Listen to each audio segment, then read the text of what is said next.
घरी राहते आणि मला काढून देते शाळेत काढून देते. माझे पोट दुखू राहिले त्याचं मग येत नव्हते.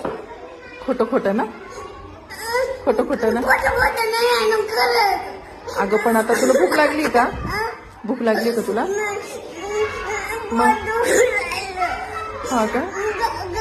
पिंट्याला बोलावं ना माझ्याकडे. आणि ते गेले आता त्यांच्या वर्गात. सकाळी गेले होते कुठं? त्यांच्या वर्गात. मॅडम त्यांना बोलावलं होतं. हा ना, आपण आपल्या वर्गात जाऊ बसायला. पोट दुखू राहिलं.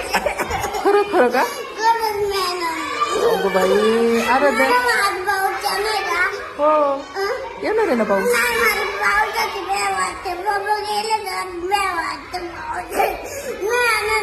नाही येणार. आपण पावसाला सांगू आज येऊ नको. नाही आराध्याला भीती वाटते. मग तू बसशील ना वर्गात आता?